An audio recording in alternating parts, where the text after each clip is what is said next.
Okay, I'd like to call this Cleveland Heights City Council meeting to order. It's August 18th at it is 8:30. Addie, would you please call the roll? Posh. Here. Petrus. Here. Russell. Here. Maddox. Here. Larson. Here. Huda. Here. Cobb. Here. Let me first apologize to everybody. We just have a lot on our agenda in committee of the whole, and we had a lot to get through. Any amendments to the agenda? Mr. President, Please. I'd like to motion to add 166-2025, 167-2025, and 168-2025 to first readings only, and 97-2025 to third readings for passage. And I'd also like to motion to amend 127-2025 to substitute the version from the packet. Second that. Any discussion? I would just like to say thank you for remembering all of that. All right, all in favor? Aye. Any opposed? That motion passes. Approval of the minutes. Any questions about May 5th or June 30th minutes?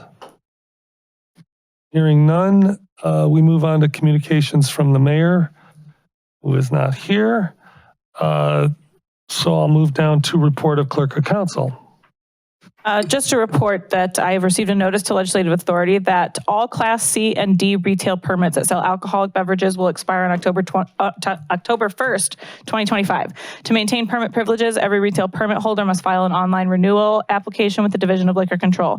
To register a valid objection with the Division of Liquor Control and request a hearing, the legislative authority must pass a resolution that specifies the problems at the liquor permit premises and legal grounds for the objections as set forth in Ohio Revised Code Section 4303.29. Objections must be postmarked no later than September 2nd, 2025. And that's it. Thank you. All right, thank you, Addie. We're going to move on to public comment.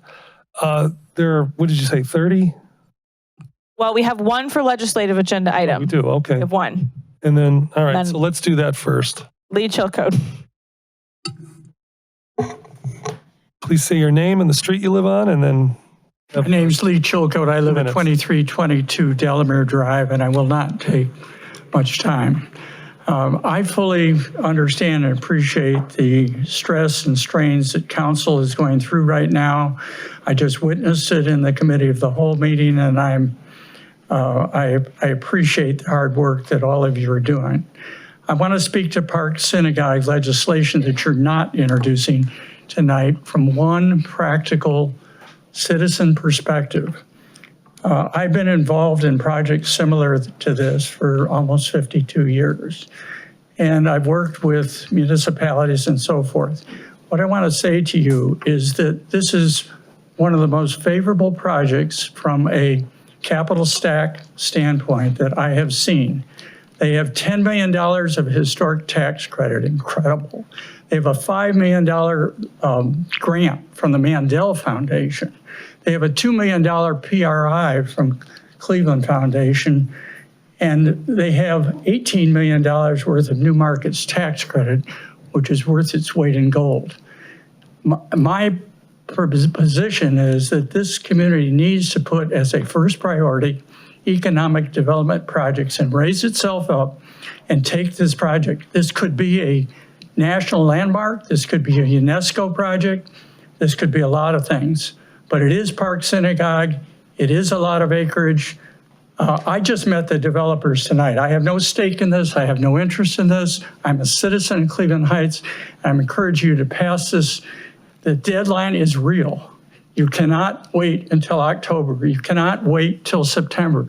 You need to act. And it's one of those times where you're going to have to consider passing this on first reading or close to it. Thank you. Thank you. We're going to move on now to non-agenda items. Now, there are a lot of speakers, so here's what I'm going to ask you. If you're just going to repeat what somebody else is going to say, I mean, I'm not going to stop you, but I would suggest that if you can come up and say things quickly, or maybe not at all, if somebody's already said exactly what you're just going to say, we'd appreciate it, just so we could get eventually to our legislative agenda. So again, come up, say your name. You'll have 2 minutes, and the street you live on, and then. Tom Hudak. Tom Hudak, Bradford Road. What will you feel the morning after the recall of Mayor Khalil Sarin? A recall is not a commonplace election. You will substitute an elected mayor with an unelected mayor. There will be no transition of power. Tony Kuda, the council president, and Mayor Sarin's antagonist in our city's drama will simply be handed the mayor's office. So what's in it for you? Will your recall vote express anger over a budget crisis that occurred when the positions of finance director and city administrator were both vacant? Or will it express anger over alleged anti-Semitic texts that were, after all, made by someone other than the mayor? Neither are so clear-cut, are they? If Mayor Sarin had truly done something criminal, a recall vote would be rational. Instead, if we vote for recall, we must have faith in someone's accusations, not in proven facts. And we must believe in accusations that curiously came forth only in the lead up to an election. Online gossip, half-truths, and personal attacks. When the war against our elected mayor is over, will you be proud of the side you were on? Be proud. Vote against the recall. Thank you.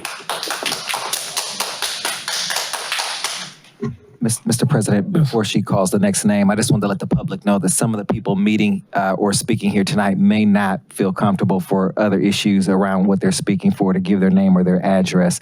I just want the public to know that. Oh, right. I know what you're referring to. Thank you, Councilman. Josie Moore.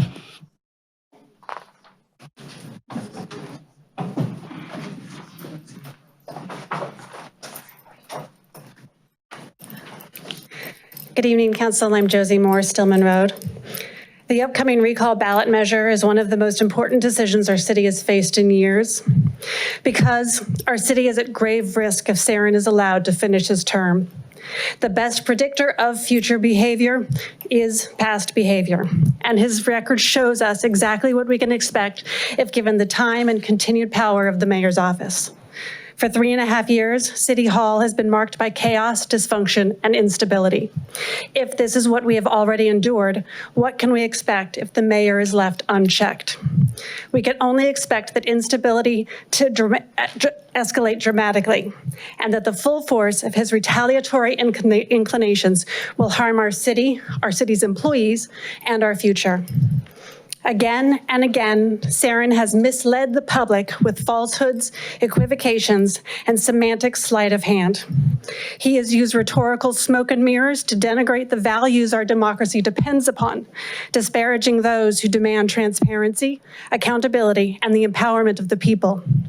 But even more critically, the well-being of our city employees is on the line.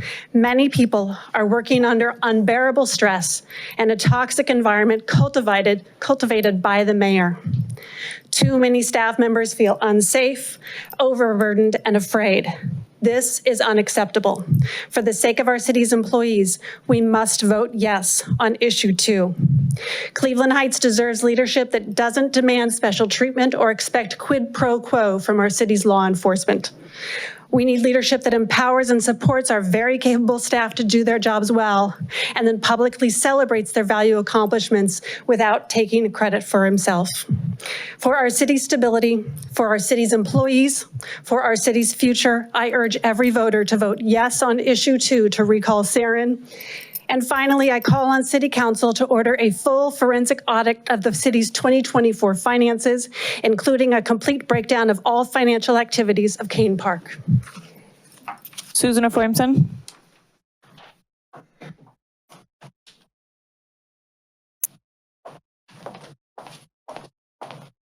Good evening, Susan Efraimson, 3825 Severn. Sarin and his supporters first tried to dismiss the recall movement as right-wing extremists. Funny how many of us are registered Democrats. They blamed the media. Funny how many of us actually attended these meetings live or online, getting our information not through filters. They said we're motivated by bias or hate. Funny how many of us actually supported Sarin in his first run and we're now collecting recall signatures out of a sense of responsibility to the city. We don't hate the mayor. We're disappointed by his excuses excuses for his wife's hate speech. We're knowledgeable about what budget discussions are supposed to look like, and we fear what missing deadlines have exposed our city to, and how many more claims will be filed for failure to protect whistleblowers or retaliation or discrimination. We feel remorse for those who could have benefited from the grants that didn't get filed on time, although we do admit laughing when Sarin tried to veto his own recall late. We feel betrayed. We voted for accountability, transparency, collaborative, and responsive government. A balance of power, checks and balances, yet one of Sarin's first acts was removing council's right to inquiry, barring them from getting information needed to legislate appropriately. Information is power, and he usurped it. He arranged payment with Burgess & Burgess for what he called not a survey, though the contract said it was a survey. What else has he signed without transparency and using our tax dollars? A forensic audit of the 2024 finances is indeed prudent, including looking at Kane Park after going cashless. We're frustrated by his dishonesty. He said key cards don't grant entry, only to admit days later that the key fobs do, so that he really did have access. Sarin looked into punitive action against his own police officers for recording a toxic encounter involving his wife. He raised concerns about policing only after his wife was seen entering a resident's home, using city resources for these personal matters Unfortunately, we're out of despite time. council's objection.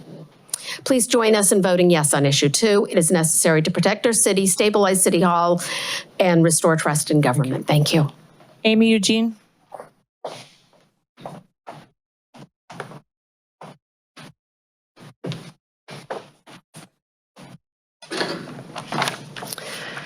Hello, Amy Eugene, Scarborough Road. The future of this city is in all our hands, the hands of the residents. We have 5 mayoral candidates ready and willing to take us into the next chapter of our great city. They are all ready and willing to take on the absolute mess our current mayor has pulled us into, which includes a depleted workforce, both in numbers and morale. Lawsuits, embarrassing headlines, broken trust, and broken relationships, particularly those across what are already difficult boundaries, broken by the actions of our mayor and his wife. We cannot hold our breath, hoping no more damage will be done, that tomorrow there won't be another headline. Questions have been swirling for months regarding Kane Park financials, first brought to my attention from former employees. A forensic audit, which I've already heard talked about here tonight, is warranted. The time to move from hoping that nothing worse can happen to action is on September 9th. I urge us to close this monumental chapter in Cleveland Heights history. Vote yes to on issue 2 to recall, I'm gonna say that again. Vote yes on issue 2 to recall Khalil Sarin. Vote yes for Cleveland Heights. Vote yes to take our city back. Thank you. Judith Eugene.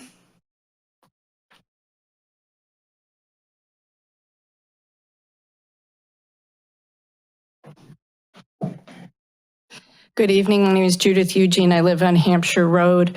I'm here to bring to the council's attention 2 ways that the Department of Public Works is violating our city code every single day that they operate. There are 2 sections of the city code that they violate. One is the section regarding hours of collection. They begin their operations at least an hour and a half before the city code allows them to do so. They also permit their trucks to sit on the ramp beeping for extended periods of time, which violates the code section regarding noise. This affects not only the residents around the transfer station, but all the residents who are along the early morning collection routes. This affects the quality of our life, our being able to enjoy our peaceful enjoyment of our homes, but it also potentially affects the value of our properties. We're required to disclose this to any potential buyers. So again, this affects not just the immediate neighbors of the transfer station, but everyone throughout the city who's within earshot of the trucks that pick up before before 7 a.m. We also wanted to bring to your attention an application that was submitted by the Department of Public Works to have an exemption to the 7 a.m. pickup code. That application was approved by the mayor, although it was incomplete. There's a section that requires the applicant to prove that there will be no deleterious effects on the neighbors. That section was not filled out, yet it was approved by the mayor. So we'd like to ask the city council to please get involved. We've been in conversation with the Department of Public Works and the Mayor's Action Center for over a year and a half. They have cut off communications with us. We are simply asking for this to be resolved in a manner that's agreeable to everyone so that we can enjoy our homes. And we ask that you please get involved with us because we need some of your help. So thank you very much for your time. I also have a hard copy. I emailed documentation of all of this to all the council members this morning. I have a hard copy if you'd like it, Addie. Okay, thank you very much. Scott Weitzman.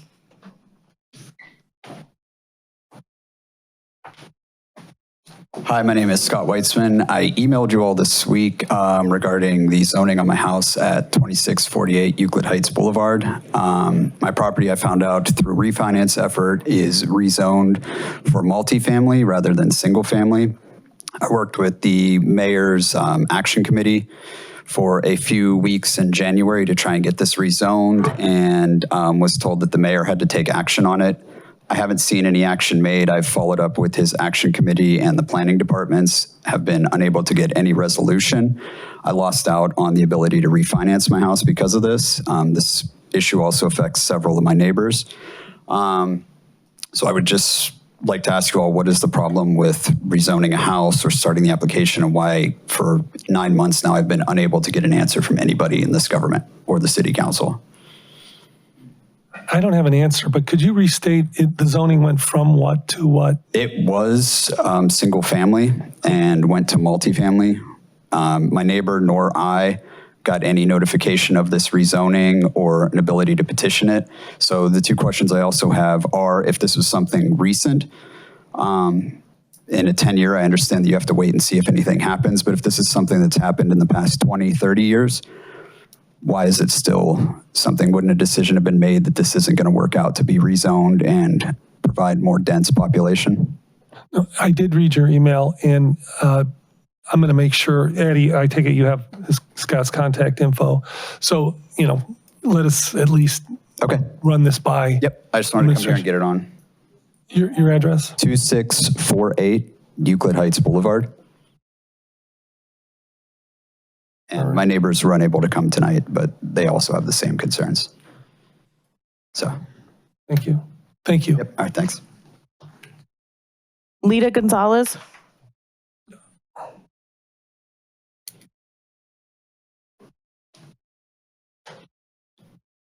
Hi, thank you for letting me speak tonight. Lita Gonzalez, 2971 Scarborough Road.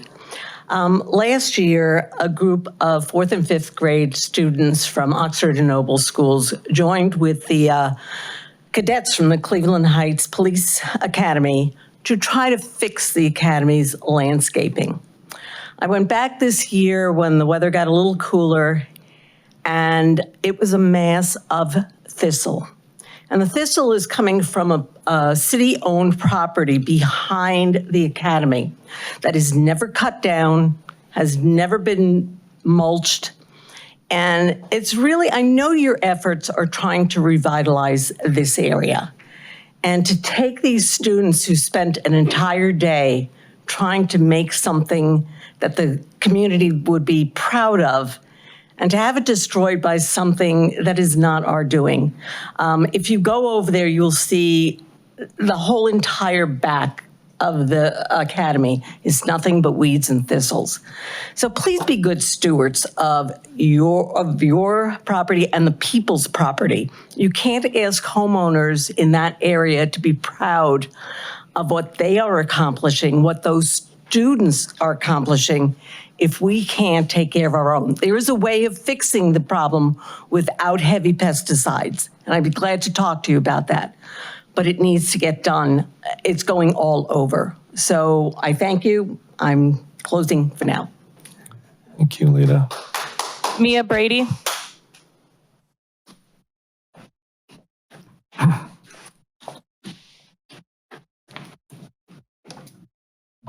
Hello, my name is Mia Brady. I live at 3439 Superior Park Avenue.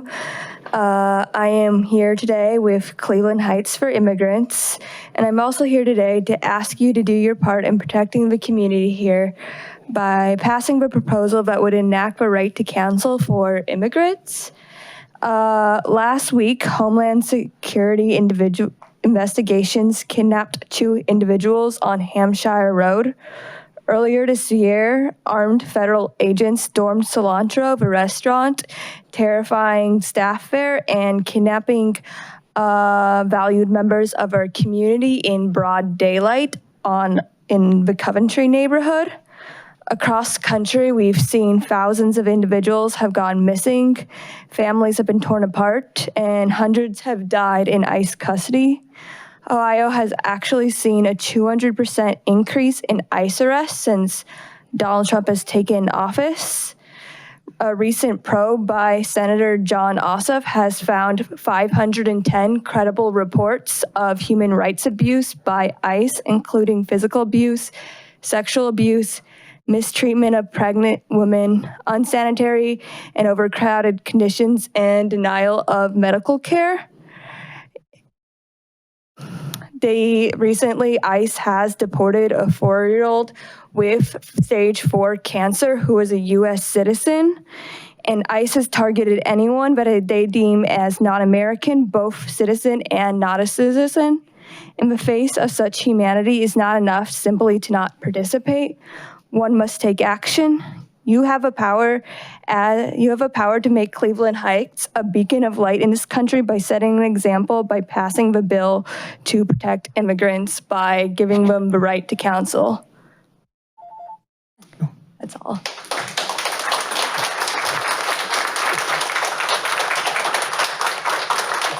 Just briefly moving forward, I will just use first name and last initials, just so you guys all know. I apologize for that. Carrie C.E.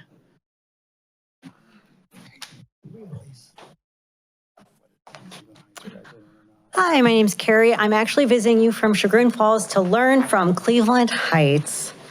Cleveland Heights has long been a teacher for other municipalities in the region. In the 1960s, in response to increased racial integration, Cleveland Heights demonstrated for Northeast Ohio what a commitment to an integrated community looks like through historic organizations such as Heights Citizens for Human Rights and Heights Community Congress. In that time of great violence and hate, Cleveland Heights responded by modeling how to make the promise of a land of equal opportunity really happen.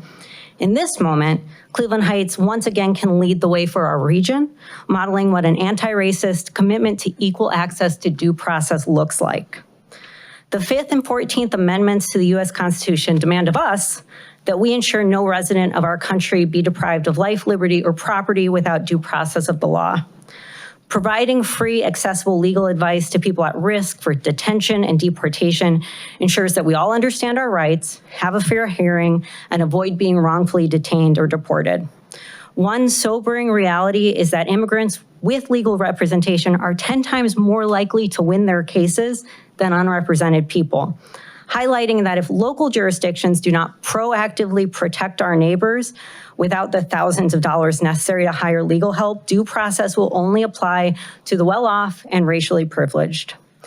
In this moment of normalized racial profiling and an erosion of respect for the Constitution, we must invest in safeguarding the rights of our neighbors.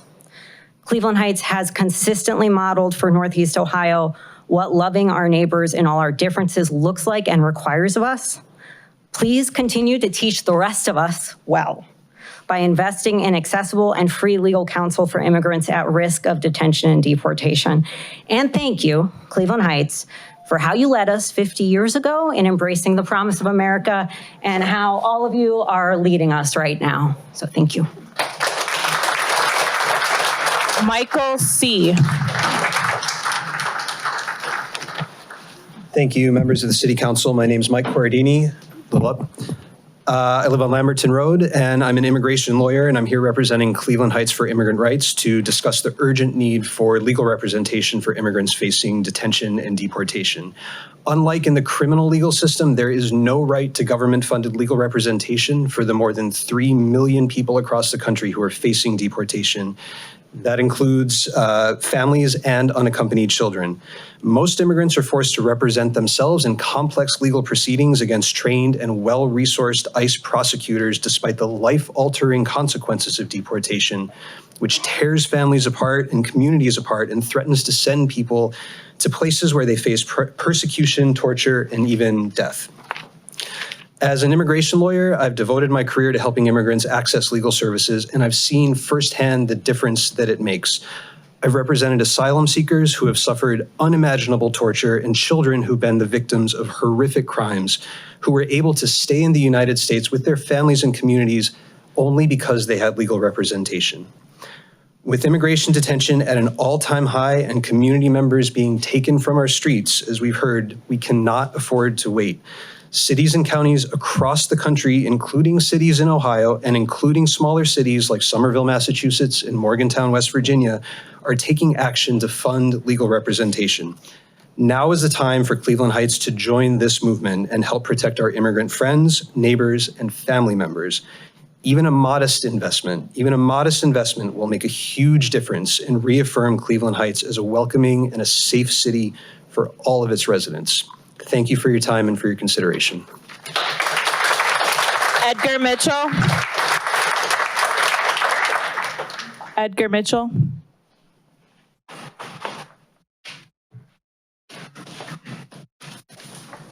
Good evening, everyone. My name is Edgar Mitchell.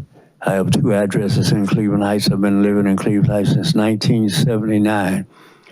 Unfortunately, I came at a time, and an address I'm speaking of is 1062 Neela View.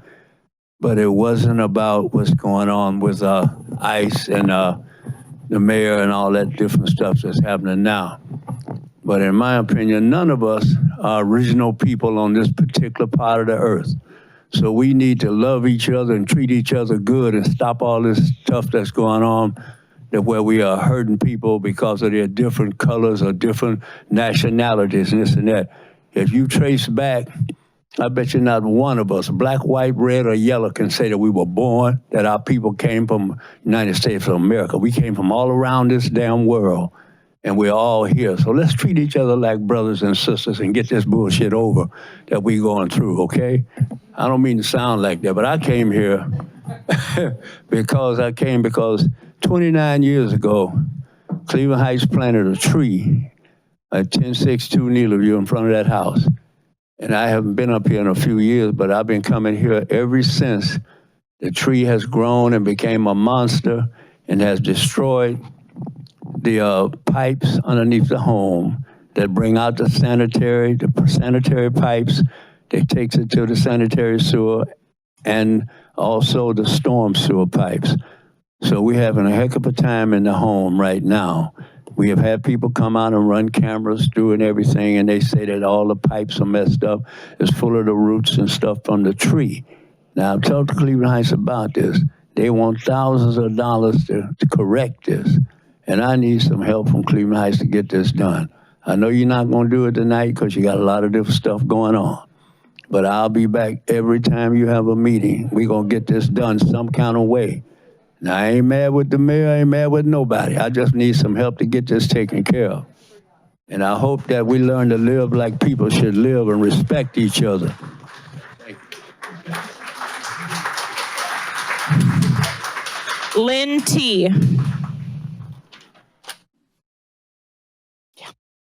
I'm with him. All right, Lynn Tremonti, Cedar Road. I'm trying to think of something that hasn't already been said. So I had something. One thing I wanted to say was that I think that this one issue can actually bring Cleveland Heights together. We've had a lot of different feelings voiced tonight on different issues, but if there's one thing we can agree on, is that immigrants have a home in Cleveland Heights, and there's no reason to wait on this issue, the issue of public defenders for immigrants. We're talking about a small investment, $200,000. You have the money.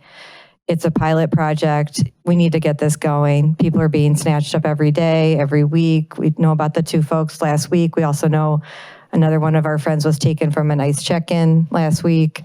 We can't keep losing people from our community. So let's get this moving. It's a pilot project, and then you refine. You refine, you tinker, you refine, you make it work. But we don't need to wait until there's a new mayor and there's a new council. Let's put this in the works now and get it moving. So that's all I really have to say. I guess I'll add one more thing, and I know that I don't have unlimited minutes, but Sorry.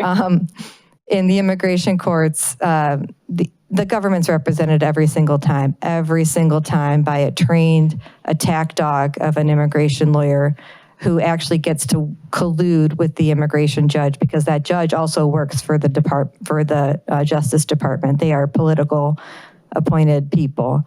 So you can't let immigrants walk into that court without anybody on their side, okay? So please, for the Heights residents, they've chosen to live here. They love it here. I brought a few folks who live in Cleveland Heights now, who love living here. They love it. They walk around, they hang out, they play soccer, they work in the businesses here. They love living here. Please don't leave them without somebody by their side when they walk into immigration court. Thank you. Suzanne Z.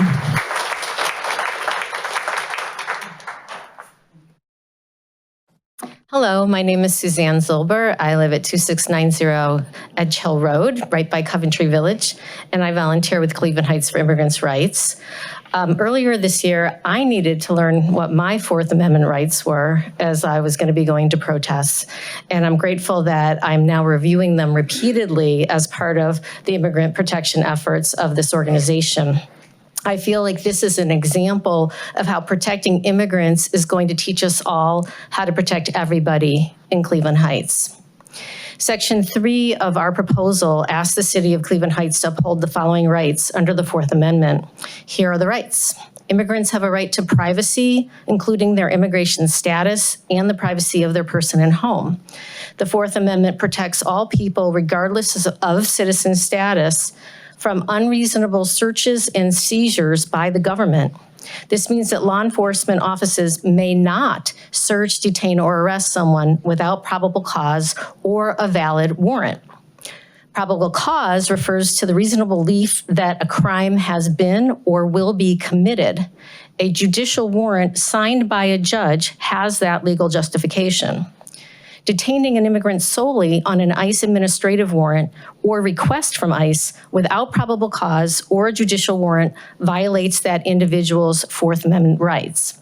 We are asking the city manager to direct city staff to uphold the Fourth Amendment at their workplace and report back to council any needs or barriers to effective training on Fourth Amendment for any city departments. And last Saturday, August 9th, I was going to all the businesses on the west side of the Coventry district and offering trainings on Know Your Rights. And we showed them what a valid judicial warrant looks like versus an ICE administrative warrant, and specific things for businesses related to the Fourth Amendment, like you don't have to say who is or is not an immigrant. So they really appreciate this training. And I know that one person is relieved to hear that you might provide legal counsel because he works there. He really wants to stay in Cleveland Heights. He's part of this community. So thank you. Stephen V. Good evening. My name is Stephen Volk. I live at 27 King Street in Oberlin, where we passed our own resolutions protecting our immigrant neighbors in 2009. We are still standing up for our immigrant neighbors. Despite being on various right-wing watch lists, we still protect our neighbors. I could ask how many of you have been to an immigration court hearing. If so, you would have seen immigrants, often with family members dressed in their Sunday best, facing hostile government lawyers while attempting to respond to a judge's questions, which often come from an off-site translator speaking on a nearly inaudible amplified telephone line. Any good lawyer would know how to challenge the often unprepared government lawyer but the vast majority of immigrants don't have lawyers. They lack the resources and have found that pro bono agencies aren't taking in new clients. And so 15 minutes later, the immigrant is in deportation proceedings. The data will show that the majority of ICE arrests are of individuals with no criminal history. Instead of the worst, ICE is detaining business owners, restaurant servers, hospital workers who have served their communities for 10, 20, and 40 years. That doesn't matter, government officials argue these people are here illegally. 2 points in response. Being in the country without legal authorization is a civil violation, a misdemeanor, something equivalent to shoplifting.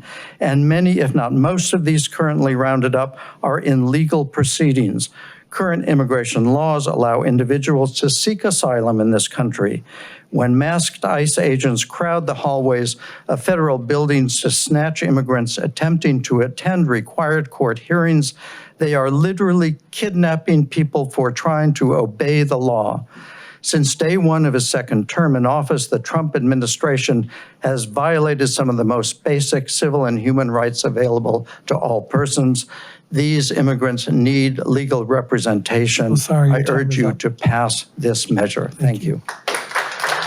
Rachel B. Rachel B. There we go.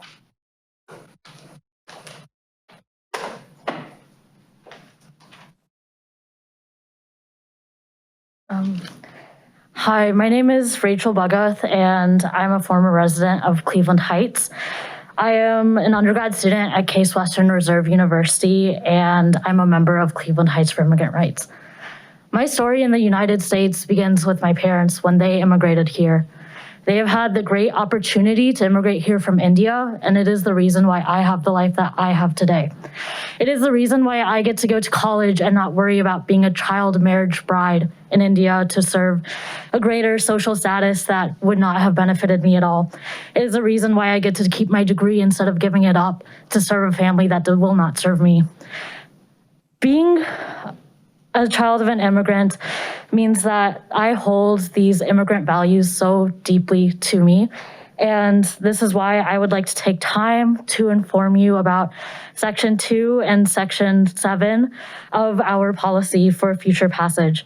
First, Section 2 for the affirmation of human rights would enshrine non-citizens as a protected class of people in Cleveland Heights ordinances and laws.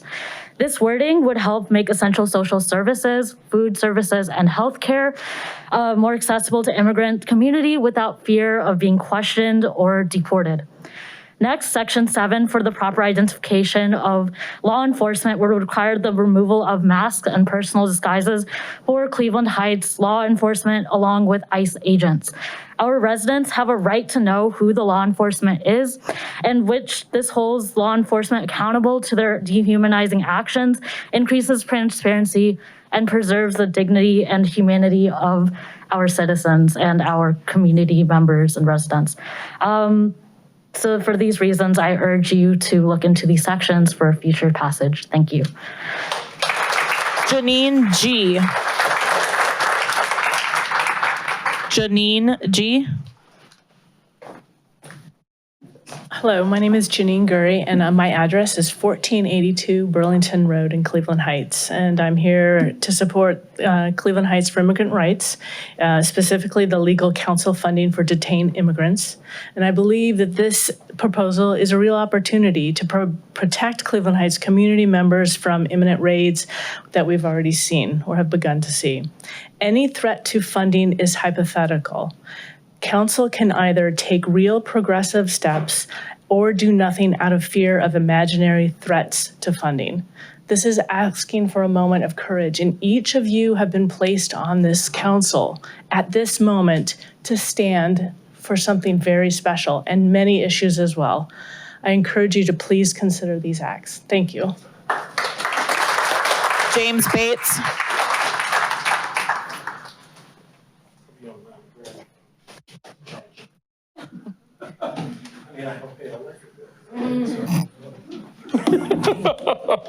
James Bates, Grosvenor Road. I'm gonna try to be fast. The first thing I wanted to talk about is to address the situation that's going on with Thunderbolt Auto Care.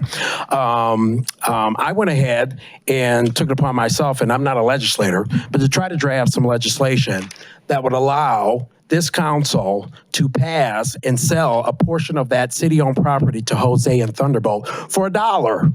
Let's give this man the piece of property that he needs so he can conduct his business. He is losing business as we speak here.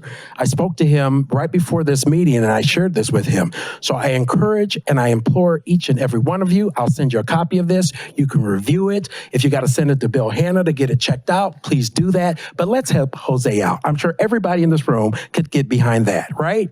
All right. Now, the next thing we got to talk about, since I got a minute left, is this recall. So let's be clear. Cleveland Heights cannot afford another day of being misled by Mayor Sarin. Time after time, he's failed us, spun the truth, and put his own political survival ahead of the people he was elected to serve. Enough is enough.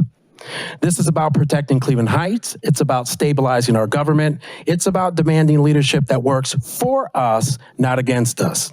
So I urge every resident, do not be silent.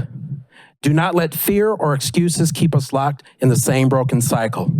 Every city employee, follow Chief Britton's lead. Vote yes on this recall. Send a message loud and clear that Cleveland Heights will not be deceived, dismissed, or dragged down any longer. Let's take our city back. Let's restore trust. Let's open the door that leadership in this community can finally believe in. And I urge this council to demand and order a full forensic audit of the 2024 finances, including a complete breakdown of financial activities at Kane Park. It's time for a change, everybody. Thank you. Theo M.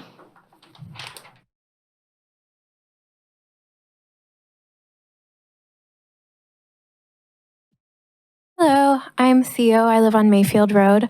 I'm also here with Cleveland Heights for Immigrant Rights.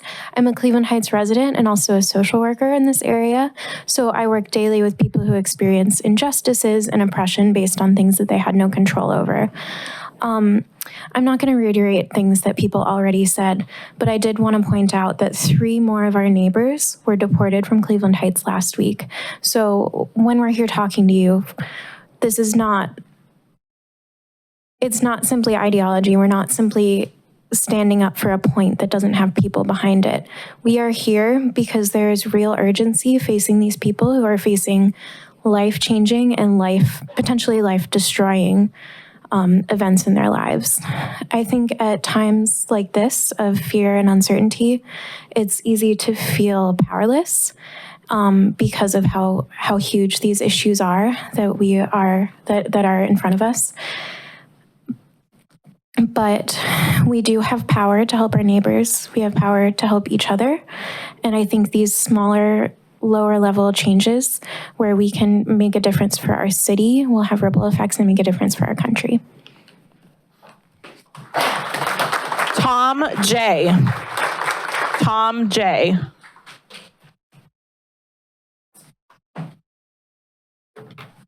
Hello, I'm Tom James. I live on Mayfield Road, and I'm also here on behalf of Cleveland Heights for Immigrant Rights. A few months ago, we had some workers from Cilantro Taqueria kidnapped, and I came and I spoke for the first time. And now we've had a similar situation happen, and I'm coming to speak again because, this is not like Theo iterated, just some nebulous idea or fear that might happen. This is real, and it's happening to real people, and lives are being destroyed. It's past time to take real action, and so I urge you to provide legal counsel for immigrants. Thank you. Barbara Sosnowski.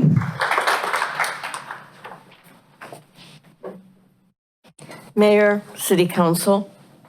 Thank you. There you go. I come as a longtime volunteer and beautifier in the community, helping in various pocket gardens, including Delmore Orchard, the Oxford Bumblebee Garden, Montford Garden, and the Roanoke Noble Mini Park of which I am going to be discussing tonight.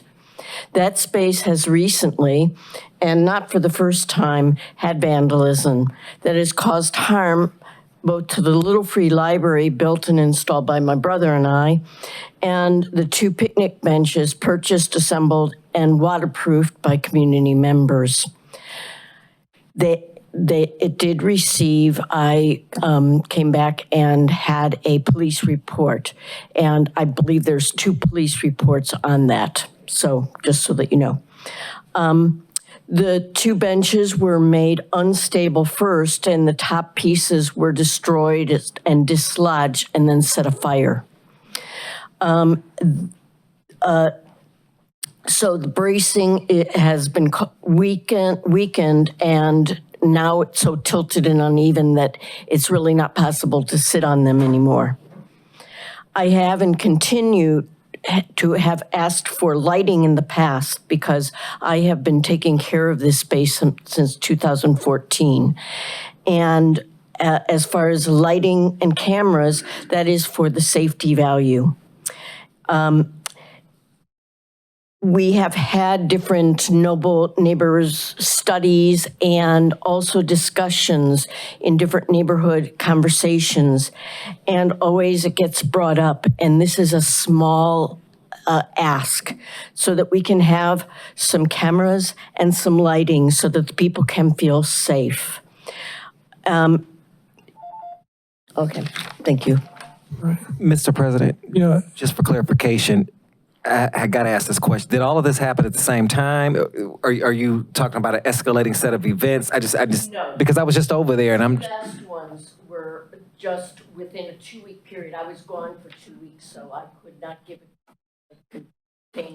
But within 2 weeks it happened. And it's the benches in the box? Yeah, the library, yeah, where the books were. Basement. It has before had the door ripped off of it, and we had to replace that. So it's not the first. Thank you. So let's let Director Gonzalez know about this. I don't want to assume the police reported it to the director. Veronica and Adon.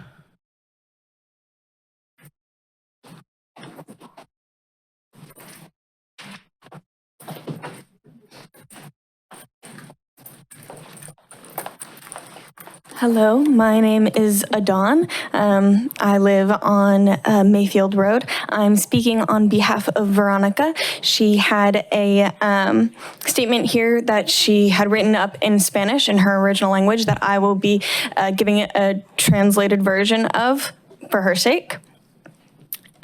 Good evening, esteemed members of the Cleveland City Council and those gathered here today. I'm here today as a resident of Cleveland Heights, but primarily representing the immigrant residents of Cleveland Heights who are unable to be heard because their rights, enshrined in the amendments to our Constitution, are being held hostage by an administration that leaves them unable to defend themselves. These immigrant residents contribute greatly to our city's economy and pay taxes just like everyone else. I was shocked by the amount that they contribute to our city. We're talking millions of dollars, and yet they have no access to legal representation, healthcare, education, or even daycare for their children. We cannot allow the continued assault and harm to immigrants, as we have seen since January of this year when ICE officers entered a Coventry restaurant without a warrant issued by a judge. They disregarded human and civil rights and detained employees who were working there, including a young single mother who begged not to be detained because she had an 11-month-old baby. ICE officers forced the young mother to take them to the place where her baby was to confirm that this was true. It is heartbreaking to share with you how terrifying and traumatizing this experience was for the young mother and her baby. When they confirmed that this person did indeed have a baby, they decided not to detain her, but they did detain the rest of her coworkers who suffered violations to their human and civil rights.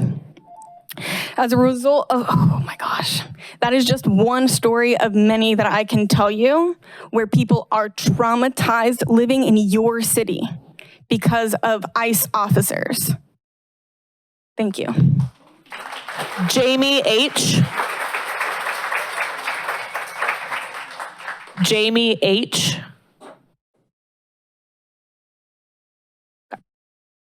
I think she's coming.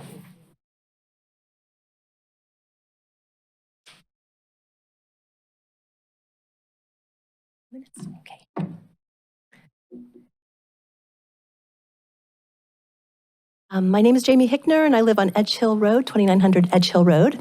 Thank you for giving me a chance to speak tonight. I'm here on behalf of Cleveland Heights for Immigrant Rights, and I'm going to briefly review the 8 points just to remind you of why we're here and what we're hoping you can change for this city. First, we want legal counsel for immigrants. This is a big change because many of our immigrants don't have access to legal rights. Second, we're asking for the inclusion of a protected status of non-citizens. This is a change. We have great protection for other groups. We want it for non-citizens as well. Thirdly, we ask for rigorous protection of the Fourth Amendment. We know we believe in it, but we want to make sure that everybody in our staff and in our police department and all of us really understand what it means to uphold it every day. Fourth, we ask the city to intentionally coordinate community care for immigrants across schools, organizations, faith institutions. Currently, we have a haphazard but kindly effort. Schools are proactive in protecting undocumented students. Some are businesses participate in Know Your Rights. Some faith institutions serve immigrants in needs. We want the city to help coordinate all of that and make sure that information is available, that people are informed about what's available, and that we don't miss anybody. Fifth, we want the elimination of the enforcement of low-level infractions that too often lead to unnecessary detentions. Music's too loud, you haven't mown your lawn, your dog got loose. Those should not end up causing someone to be deported. So let's protect immigrants this way. Six, we want our local police department to focus on local enforcement and not doing ICE's work. Currently, ICE's budget in the fiscal year 2025 is $28.7 billion. They can afford to provide their own support services. We should not be doing this for them. We should not be doing their traffic control or their peacekeeping efforts, which is written into our current police regulations. We should cut that out. Seventh, we request that all law enforcement officers, including ICE, identify themselves within our city limits. Our officers do this, so should they. And finally, our city should be proactive in protecting people who have the right to UNT visas. These are people who have been the victims of very serious crimes. Let's be proactive in letting them know that we can protect them, and they can also help bring people to justice who've done terrible crimes. Thank you for your time. Steve P. Steve P. My name is Steve Petrovic. I'm a Cleveland Heights resident, 2900 Edge Hill Road, and I'd like to thank the members of the council for having me here. Every city in America, including our own, has immigrants who are the victims of violence, weighing whether they trust the system enough to come forward and seek help. Tonight, I'm speaking as a member of the Cleveland Heights for Immigrant Rights, and I will highlight a part of our proposal that suggests ways to strengthen immigrant rights by being more proactive in helping crime victims access UNT visas. UNT visas are part of our federal immigration law, and they protect victims of the most serious crimes, including human trafficking, sex trafficking, labor trafficking, rape and sexual assault, felonious assault, domestic violence, among other serious crimes. The US Congress created UNT visas because it recognized that immigrants who are the victims of serious crimes may choose to remain silent, even when their lives or their children's lives are threatened, because they fear deportation if they come forward. When the victims of such crimes feel safe to come forward and cooperate with law enforcement, these visas provide a pathway for victims to gain legal citizenship for themselves and their qualifying family members. UNT visas are available to victims in our city, but Section 413.8 of the Cleveland Heights Police Code suggests that it is the victims who must request assistance in applying for U visas or T visa status. Unfortunately, many victims are not aware that these visas exist, and many victims do not have access to legal counsel.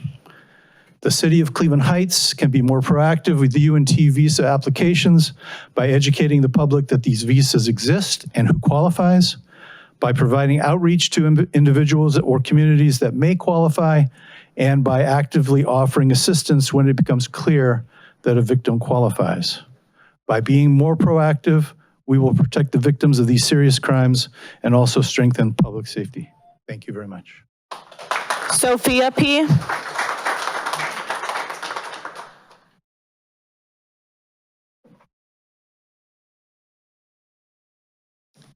My name is Sophia Petrovic, and I am a Cleveland Heights resident. I live on Edge Hill Road. Thank you for giving me the chance to speak tonight. I am here tonight on behalf of Cleveland Heights for Immigrant Rights, asking the city to do more to protect immigrants. Since President Trump was elected, people have begun treating immigrants like they are inhuman, even cheering when ICE takes people away. As a young person, this reminds me of the early days of Nazi Germany, when the SS began rounding up people who were Jewish, trade unionists, and Roma. We must not repeat history. All people should be treated like human beings, and all of their rights should be protected. I live near Coventry. In January, ICE raided Cilantro Taqueria and took away 6 people. None of them were criminals. Last Thursday, ICE took away 2 more people from Hampshire Road. The police can't tell us their names or where they were taken or why. Who will protect their rights? Across the country, ICE officers are jumping out of unmarked vehicles. They wear masks that cover their faces and they look like mass vigilantes. No uniforms, no IDs, nothing. They throw people to the ground and into their black SUVs, even without having judicial warrants to legally do so. ICE grabs people from the streets, from homes, from workplaces, and schools. These people, who are our neighbors, are then held in prisons all over Ohio and in places with horrifying names like Alligator Alcatraz. Without legal counsel, they will be deported to countries where they may be in danger because of their religious or political beliefs or because of their sexuality or gender. ICE is sending children born in the US to countries they've never even visited. And some immigrants have been sent to prisons in foreign countries that aren't their own, places like El Salvador, Egypt, and Sudan. Thank you for your time. Anurati J. Hi, my name is Anurati Jain, and I have been in Cleveland Heights for the last 3 years. I live on Yorkshire Road. I've been in the US for the last 18 years. My family and I moved here from India. Previously to Cleveland Heights, I was living in Indiana, and I had a racist encounter where some guys drove by yelling some obscene words like, "Go back to your own country, bitch." So I just think ever since I've been in Cleveland Heights, I have felt pretty safe here. And I think all the immigrants living here deserve that right to feel safe here. But hearing the raids in Cilantro definitely made me feel very unsafe. So I'm going to read you the section 1 from our proposed language for protection of due process, legal counsel for immigrants. The City of Cleveland Heights shall ensure the access to free legal representation for immigrants facing removal proceedings, including those who resided in Cleveland Heights immediately before being detained.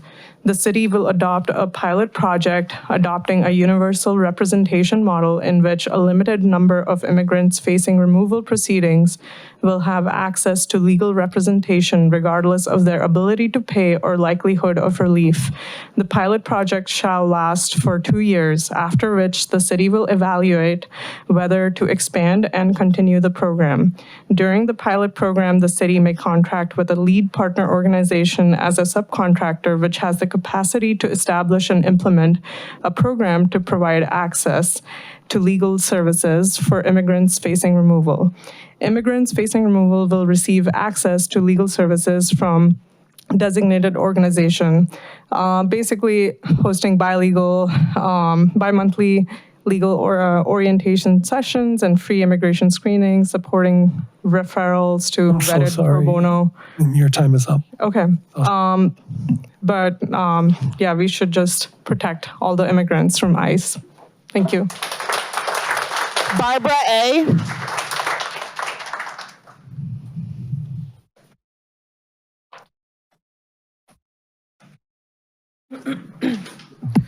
Hi, my name is Barbara Aguilar. I am a resident of Eastlake.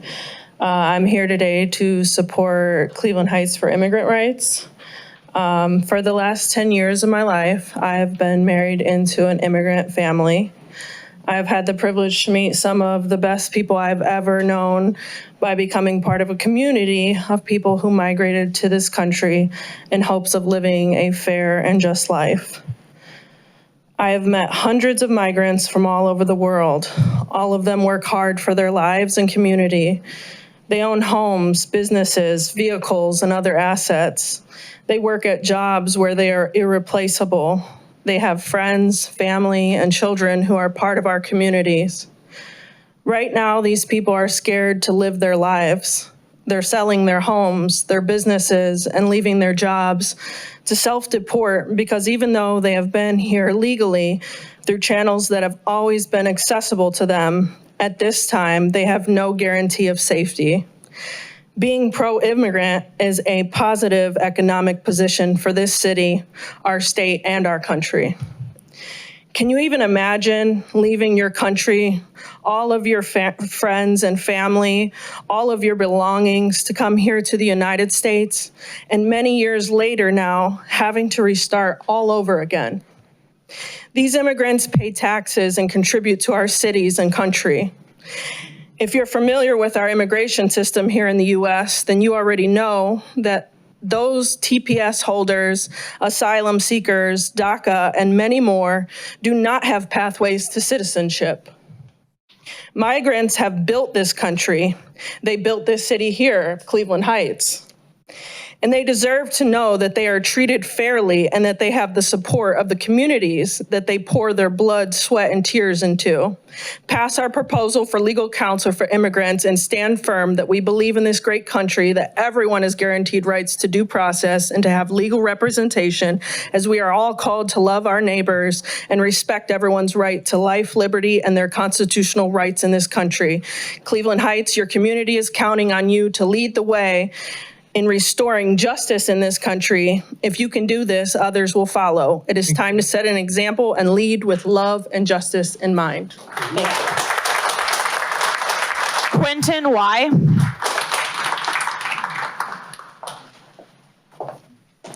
Hello, my name is Quentin Yoder. I live on Bridgeview Drive. I'm here representing Cleveland Heights for Immigrant Rights. I'm here to show my support for legal counsel, but I'm also here to explain why Section 6 of our legal proposal is important to the community members of Cleveland Heights, to you, the City Council, and to the Police Department of Cleveland Heights. Section 6 asks that Cleveland Heights only allocates resources to civil immigration enforcement when absolutely necessary. The City of Cleveland Heights has and always will enforce the law. I'm not asking that you don't enforce the law. Rather, I'm asking that you keep the job of the federal government, which is enforcing civil immigration infractions, the job of the federal government. We know that they have enough funding for it. This gives you, City Council, more control over where your funds and where your personnel go, allowing you to meet the needs of your community better. Obviously, you know the needs of your community better than the federal government does. By refusing to allocate resources unless necessary, you protect your police department from potential litigation later down the road. ICE has had questionably legal means of abducting people, unmarked vehicles, refusal to allocate resources to ICE detentions protects your police department from future litigation. And last and most importantly, this legislation fits your community values. This is a quote from your police department's website. The Cleveland Heights Police Department, in partnership with the community, is dedicated to protecting the lives, property, and rights of all personnel while maintaining order, reducing fear, informing the public, and enforcing the laws fairly and impartially. I agree. This is important, and it is absolutely important that the immigrants in your community feel safe talking to the police officers. Your community is less safe if immigrants feel unsafe reporting crimes to police officers. If they fear their legal status may be questioned, it makes the community less safe because they're less likely to interact with police officers, and it makes the police less able to do their job. Thank you. Carly W.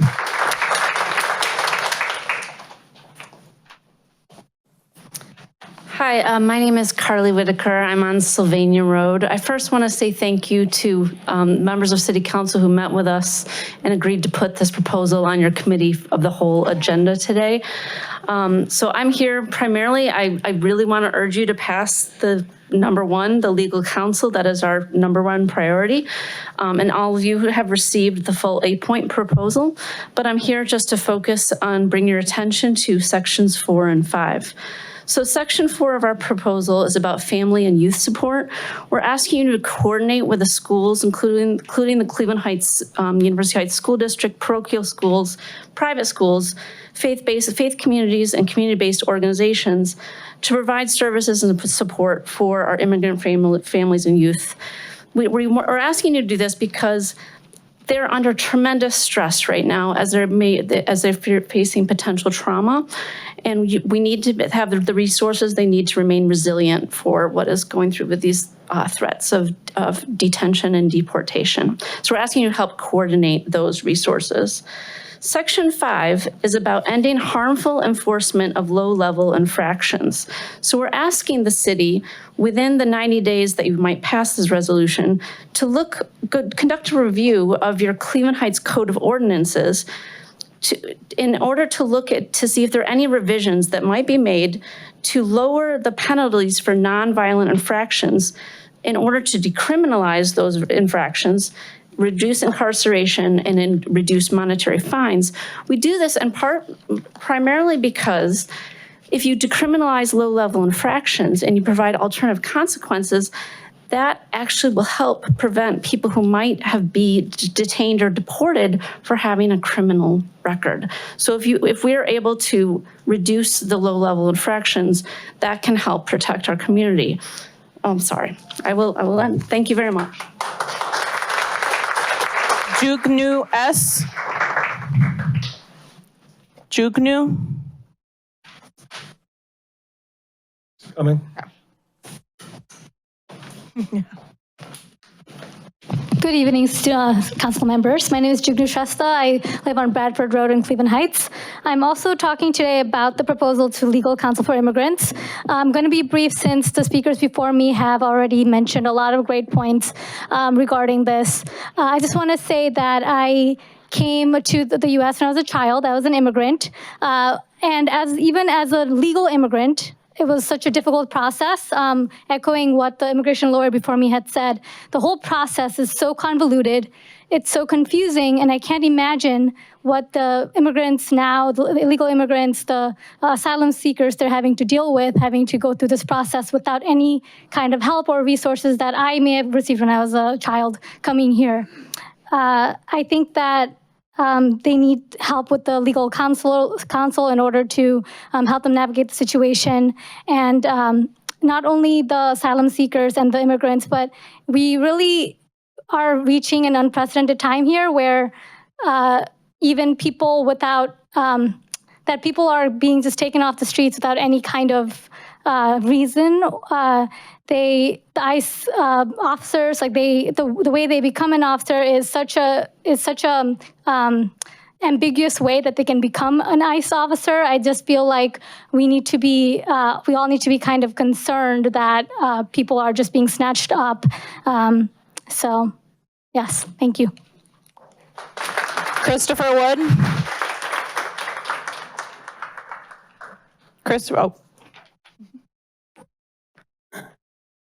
My name is Christopher Wood. I live on Edge Hill Road. I've heard a lot tonight about how every human being should be treated like one. I've also heard that they should be given due process. Well, I think that applies to Mayor Sarin as well as to other members of the community. I've heard nothing but a tissue of unsubstantiated accusations directed to the mayor. However, I want to deal with a few positive things. Tom Beyer, in the letter to the Observer, noted that the most important thing that the future city council and mayoral candidates can agree to is that they will enforce the city code and try to maintain the properties of the city, because people come and go, but these properties remain. And as they deteriorate, so does the city.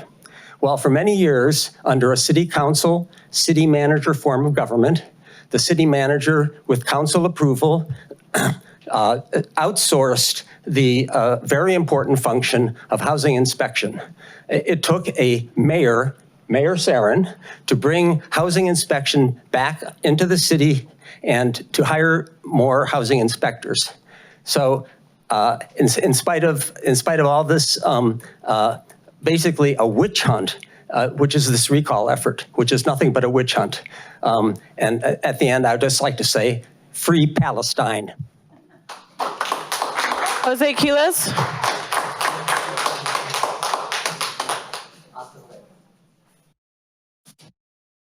Jose? Oh, there you go. Sometimes they can't hear you over the clapping, so. I always come to the exciting ones. Right in the mic. I said I always come to the exciting ones. I'm going to be as quick as I can. I emailed both of you, and the only thing, and to be clear, I emailed Mr. Kuda and Mr. Sarin. I was asked by Mr. Sarin to come up with some ideas with the property. I did that as quickly as I could. I did that literally the same day. I've heard nothing in response. And the only avenue I have is to stand here, because nobody else is going to listen to me otherwise, right? My business is functionally crashing right now. I have lost a third of my business because of the asinine problems that shouldn't exist in this parking lot. I come today with pictures of what today looks like, okay? I'm leaving this with somebody, I don't care who takes it, frankly. Throughout the past 2 weeks, I've emailed both of you when I've had to park on the other side of the parking lot, and I've tried to be transparent about what's going on and what that looks like. And I come in today and all of those cones are now taking up the whole space instead of even partial space. It's just asinine, it's aggravating. I can't survive like this. I'm talking to you, actually. I'm just, because these guys aren't gonna do anything until you do. I don't love you, I don't hate you, I'm very impartial. You know, help, I don't know what else to say, like help, do something. Please, I'm begging, I'll knees, the whole 9 yards, I don't care. You know, this business means the world to me. You know, you ask me to do it, I will do it. I cut down the trees, proposal, I don't give a damn what I have to do. We are not surviving this right now. Please do something, please, as quickly as possible, because I can't. Sheila Kay.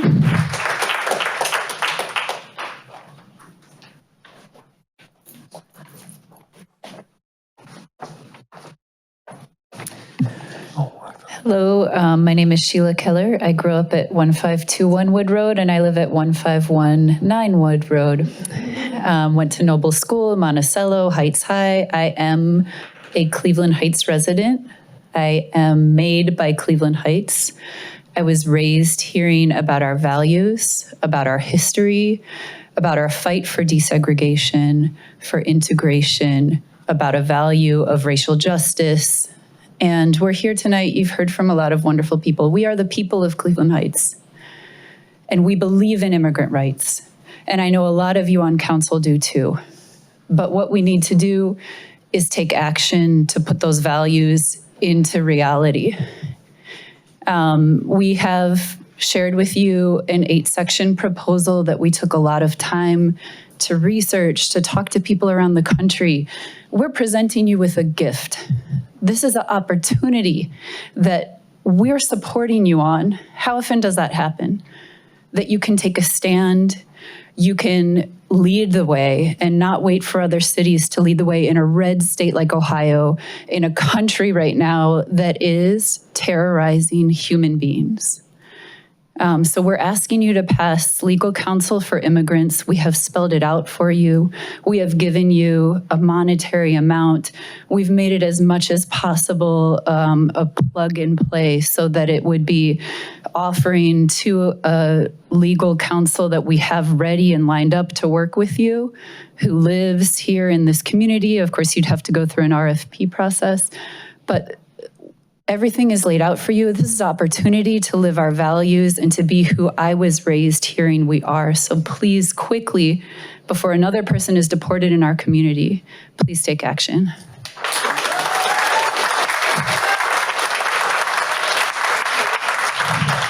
Akshay.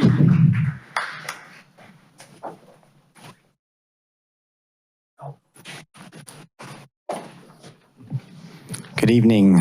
My name is Akshay Singh. I am a coach. I'll tell you where I live. I'm on Euclid Heights Boulevard. I'm a coach here with Cleveland Heights in the soccer program. And both my parents are immigrants. They moved to this country in 1981 with my sister. And it has been a trying year. I certainly know that there's a lot going on politically, but I would urge this body, anyone elected in Cleveland Heights, that this is a moment that we need to be responsive to the needs of our community members, folks who are facing the deepest risks right now, folks who are workers and residents in our communities, and folks who are we owe something to when we don't even know, for example, who's been taken this past week. That's something that this body has got to be responsible for, knowing and being able to help show up for. I'm very thankful that I'm a union member. I'm a member of Starbucks Workers United. I've been down the hill serving the University Circle community for the last 4 years. And our union had to stand together as an SEIU International Service Employees International Union to demand the release for 2 of our union members, Rumeysa Ozturk and Llewellyn Dixon, who had also been snatched by ICE illegally. Their releases were secure. The workers here in Cleveland Heights who are under threat don't necessarily have a union. They don't necessarily have those kind of protections, and it's incumbent upon us to be together to protect everybody in this community. Thank you. Raul M.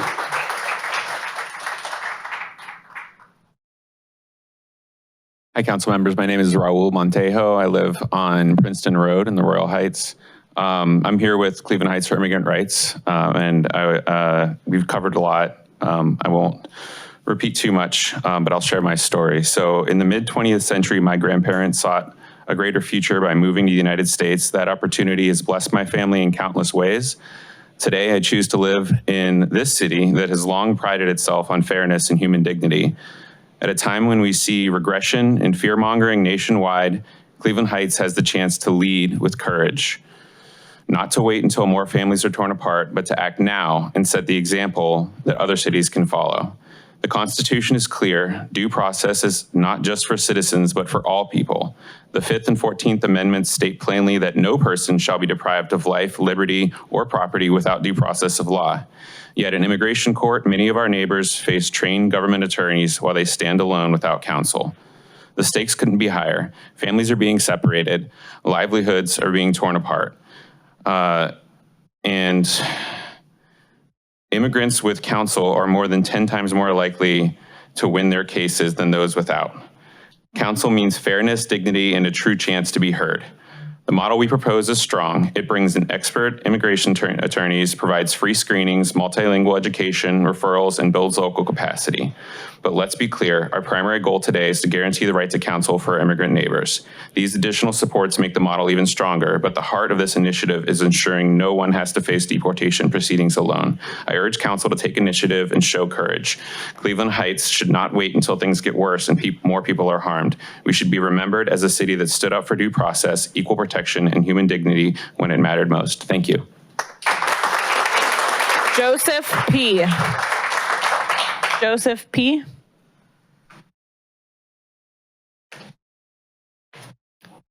Joseph, are you here? No. Oh, no. That was it. And that will be it. Well, thank you all. You spoke beautifully, passionately, and patiently because you were patient with us. I'm so sorry we were, again, so sorry we were late. I'm sorry. Oh, sure. If there's anybody outside that wants to sit down, by all means, come on in. We're going to move on to legislation first readings. Eddie, go ahead. I have ordinance number 157-2025 on first reading, and ordinance to amend certain subparagraphs of ordinance number 011-2025 relating to appropriations and other expenditures of the city of Cleveland Heights, Ohio for the fiscal year ending December 31st, 2025, and declaring the necessity that this legislation become immediately effective as an emergency measure, introduced by Mayor Sarin. So moved. Second. All right, any discussion? Yes. Councilman Petrus. Just like to say that I'm glad to see us increasing our funding for the road maintenance. It's something that we pushed for earlier this year and was opposed. I'm glad that this is happening now, though. Thank you. Councilwoman Larson. Thank you, President Kuda. We had some discussion in Committee on the Whole of the actual fund that will be used for supporting this amount of expenditure. And I agreed with Mayor Sarin that we will pass this tonight so we can get the work started. And then tomorrow in our Finance Committee meeting at 6 o'clock, it will be on the agenda to hear from Director Hairston in terms of which fund is best utilized for putting dollars towards these projects. So that will be on the agenda tomorrow night. Thank you, Councilman Posh. I'm only voting for this for the exact same reason that Councilwoman Larson just mentioned. And the fact that we just got some financial statements that I think are long overdue to review. So I'm counting on looking at those tomorrow and going into our Finance Committee tomorrow to get some answers about them. Thank you. Any other comments? Vice President Russell. Yes, I'm supporting this as well. It is always good to be able to get roads paved, potholes filled, and to get our infrastructure in shape. So I am definitely supporting this. Thank you. I've got just a quick comment. One, I just wanted to thank the personnel in Public Works, and specifically Director Klingscale, and Assistant Director Carter and Assistant Director Ferrone as well. I think, you know, the ability to midstream do some adjustment and add more value to the road program for the people of Cleveland Heights is a wonderful thing, and I just want to express my appreciation for the work that they did to be able to make these things sort of a little bit more expansive moving forward. And also, you know, in the anticipation of the council passing these, thank you, council, for taking these proposals from the administration and funding them. We appreciate your role in this as well. We couldn't do it without you. And so we do appreciate that. But I also want to take this opportunity to remind everybody to think about this long term. We, I think, do need to take a look at our roads in a more ongoing, proactive way. I have also previously suggested that we take a look at some additional equipment, notably some LiDAR detection equipment that we would attach to our refuse and recycling trucks. So as they are making their way throughout our community, they're picking up cracks in the road that maybe we can't even see yet. They're picking up potholes before somebody can proactively go on the app and report them to us, and feeding all of that data in an unbiased, non-subjective way into a database that can be analyzed so that we can proactively attack these road failures before they begin. And I suggest this mainly because this is going to get worse. We are going to see more of these dramatic freeze-thaw swings in winters, and we are going to get more and more of this because the climate crisis is real.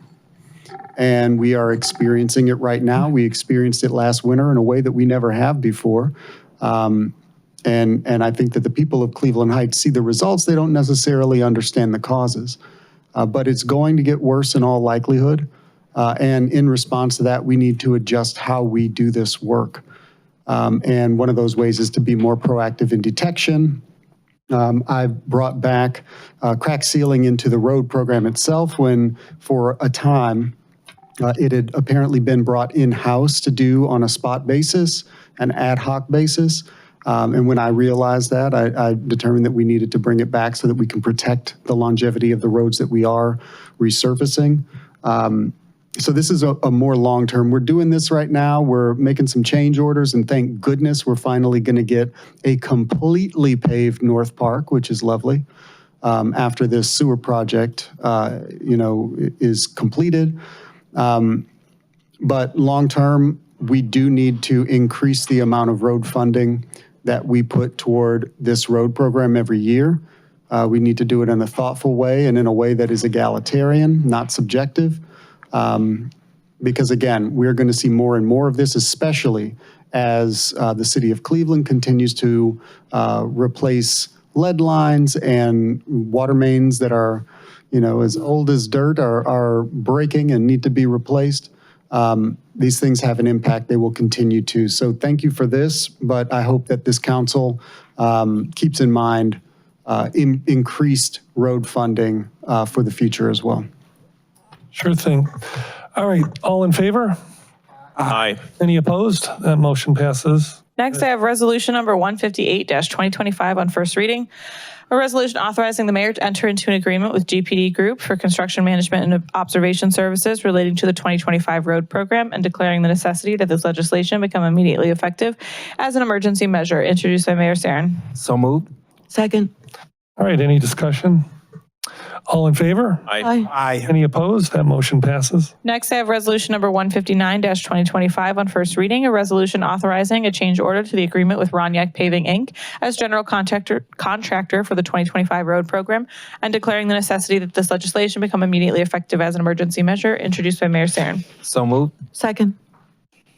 All right, any discussion? All in favor? Aye. Any opposed? Motion passes.